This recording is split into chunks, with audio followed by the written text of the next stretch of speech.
Hello everyone, তো আশা করি সবারই পড়াশোনা ভালোই চলছে। তো দেখো, আজকে হচ্ছে যে টপিকটা নিয়ে আলোচনা করব, এটা ক্লাস 9-এর ভৌতবিজ্ঞানের চ্যাপ্টার 5 শক্তির ক্রিয়া যেটা আছে, কার্যক্ষমতা ও শক্তি, সেই চ্যাপ্টারটা সম্বন্ধে। ঠিক আছে, তো দেখো আমাদের এখানে যা যা সম্বন্ধে জানতে হবে, প্রথম প্রশ্নটা হচ্ছে যে কার্যের সংজ্ঞা লেখো। তো এটার অ্যান্সারটা হয়ে যাচ্ছে যে কোনো বস্তুর উপর বল প্রয়োগ করলে যদি বলের প্রয়োগ বিন্দুর স্মরণ ঘটে তাহলে প্রযুক্ত বল কার্য করেছে বলা হয়। মানে আমরা হচ্ছে কোনো একটা বস্তুকে যদি বল প্রয়োগ করি তাহলে বস্তুটার স্মরণ ঘটতে হবে, ঠিক আছে, তাহলে আমরা বলি প্রযুক্ত বল কার্য করেছে।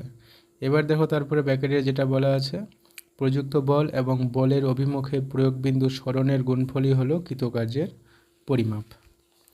এবার যেটা 2 নম্বরের প্রশ্ন, দেখো যে কার্যের গাণিতিক রূপটি লেখো। তো এটা হয়ে যাচ্ছে যে কার্যের গাণিতিক রূপটাকে লেখা যায় ডাব্লু সমান সমান এফ ইন্টু ডি, মানে এফ ডট ডি বা এফ ইন্টু ডি। তো এটাকে ডাব্লু মানে কি, কৃতকার্য, এফ মানে হচ্ছে বল, আর ডি মানে হয়ে যাচ্ছে স্মরণ।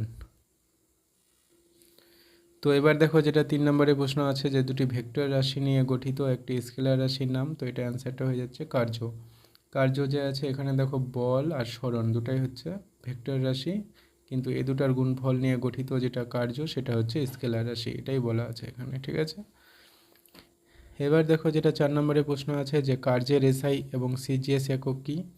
তো এটা অ্যান্সারটা হয়ে যাচ্ছে যে কার্যের এসআই একক হচ্ছে জুল, যেটাকে আমরা আরেকটা নাম দিয়েছি হচ্ছে নিউটন মিটার, মানে বিজ্ঞানী ভাষায়, ঠিক আছে। আরেকটা আছে দেখো, যে কার্যের সিজিএস একক কী, সেটা হচ্ছে আর্গ, এটাকে বলা হয় হচ্ছে ডাইন সেমি। ডাইন সেমি যেটা, সেটাই হচ্ছে আর্গ। এবার দেখো যেটা 5 নম্বরের প্রশ্ন আছে, ইম্পর্টেন্ট প্রশ্নটা, যে জুল ও আর্গের মধ্যে সম্পর্কটি লেখো। তো এটার অ্যান্সারটা হয়ে যাচ্ছে যে 1 জুল সমান সমান 10⁻7 আর্গ। এরপরে আমরা দেখছি আমাদের 6 নম্বরের প্রশ্ন, যে কার্যের ব্যবহারিক এককটির নাম কি বা একক কোনটি। তো সেটা অ্যান্সারটা হয়ে যাচ্ছে হচ্ছে জুল।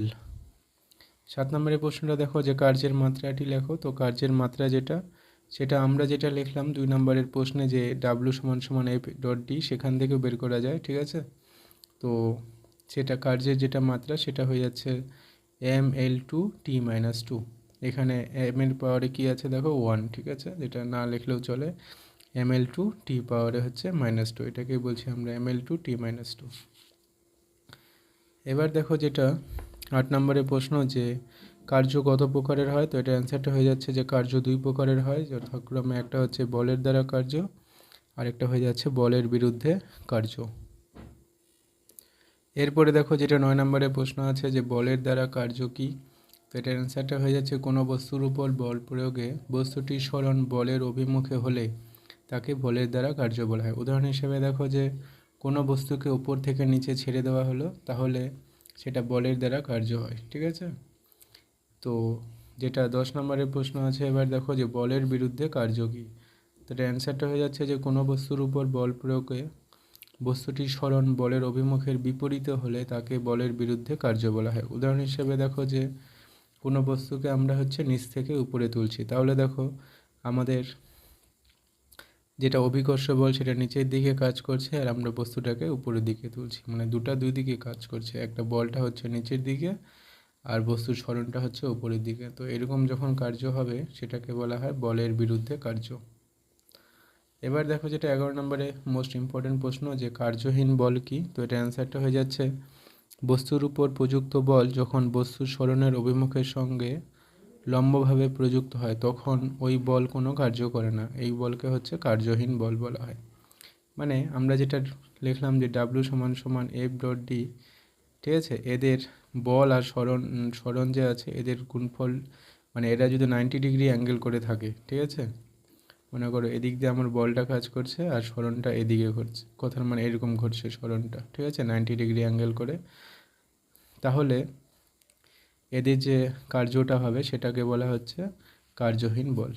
উদাহরণ হিসেবে দেখো, যে ছুটকের সাথে কোনো লোকের স্মরণ, ছুটকের সাথে যদি কোনো লোক চলে তাহলে অভিকর্ষ বলটা নিচের দিকে কাজ করে, ঠিক আছে, অভিকর্ষ বলটা নিচের দিকে কাজ করে আর বস্তুটা এই সোজাসুজি চলতে থাকে, তাহলে এটা হচ্ছে বল আর এদিকে স্মরণ, এদের মাঝামাঝি কোণ কত, 90 ডিগ্রি। তো বল আর স্মরণের যদি মনে করো যে কোণটা 90 ডিগ্রি হয় তাহলে সেই বলটাকে আমরা বলছি কার্যহীন বল। এবার দেখো যেটা প্রশ্ন, যে ক্ষমতা নিয়ে 12 নম্বরের প্রশ্ন, তো ক্ষমতা কাকে বলে? তো এটা অ্যান্সারটা হয়ে যাচ্ছে যে সময়ের সাপেক্ষে কার্য করার হারকে ক্ষমতা বলে। মানে আমরা যেটা কার্য পেলাম সেটাকে সময় দিয়ে ভাগ করে দিলে আমরা হচ্ছে ক্ষমতা পেয়ে যাব। এবার দেখো 13 নম্বরের প্রশ্ন যে আছে যে ক্ষমতার গাণিতিক রূপটি লেখো। তো এটা অ্যান্সারটা হয়ে যাচ্ছে পি সমান সমান W/T, যেটাকে পি আমরা কি বলছি, পি সমান সমান ক্ষমতা, আর ডাব্লু তো আমরা কিছুক্ষণ আগে পড়লাম, এটা হচ্ছে কৃতকার্য, আর টি হচ্ছে সময়। এবার দেখো যেটা 14 নম্বরের প্রশ্ন আছে যে ক্ষমতার এসআই এবং সিজিএস একক কি? তো এটা অ্যান্সারটা হয়ে যাচ্ছে এসআই একক হচ্ছে জুল পার সেকেন্ড, বা এটাকে বলা হচ্ছে ওয়াট। ঠিক আছে, ব্র্যাকেটে দেখো লেখা আছে জুলটাকে কি লেখে, জুলটাকে লেখে হচ্ছে জে, আর সেকেন্ডটাকে হচ্ছে এস দিয়ে, আর ওয়াটটাকে ডাব্লু দিয়ে, ওটাই আর কি লেখা আছে। অ্যান্ড সিজিএস এককটা হয়ে যাচ্ছে আর্ক পার সেকেন্ড, এটাই লেখে আর্ক পার সেকেন্ড। এরপরে দেখো যেটা টপিক হচ্ছে ওই চ্যাপ্টারেরই শক্তি সম্বন্ধে আলোচনা করা হয়েছে। তো শক্তি কি? তো শক্তি হচ্ছে যে কোনো বস্তুর কার্য করার সামর্থ্যকে শক্তি বলা হয়। যেটা ক্ষমতা ছিল ওটা হচ্ছে সময়ের সাপেক্ষে, আর শক্তিটা হচ্ছে কার্যটা করতে পারলেই হলো, সে সময়টার কোনো যায় আসে না। তো ওটাই বলছে, দেখো যে কোনো বস্তুর কার্য করার সামর্থ্যকে হচ্ছে শক্তি বলা হয়। 16 নম্বরের প্রশ্ন আছে দেখো যে শক্তির এসআই এবং সিজিএস একক কি?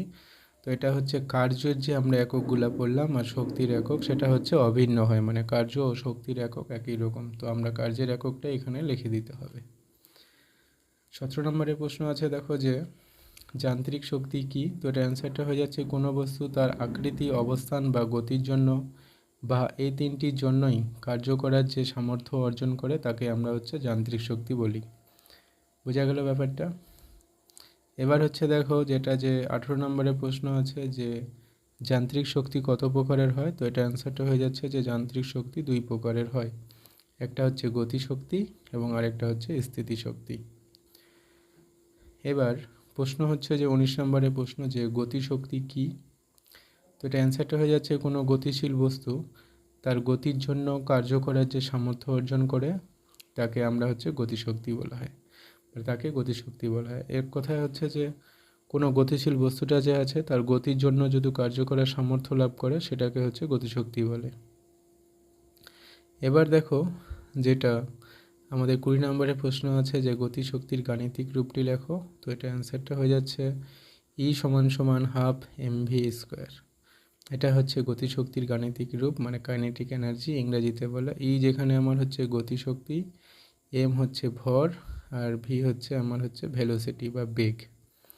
তো আশা করি সব বুঝতে পারা গেছে। যদি না অসুবিধা থাকে কমেন্ট সেকশনে কমেন্ট করবো, আমি উত্তর দেওয়ার চেষ্টা করব। ঠিক আছে, তো আজকের এই ভিডিওতে এই পর্যন্তই, দেখা হচ্ছে নেক্সট ভিডিওতে।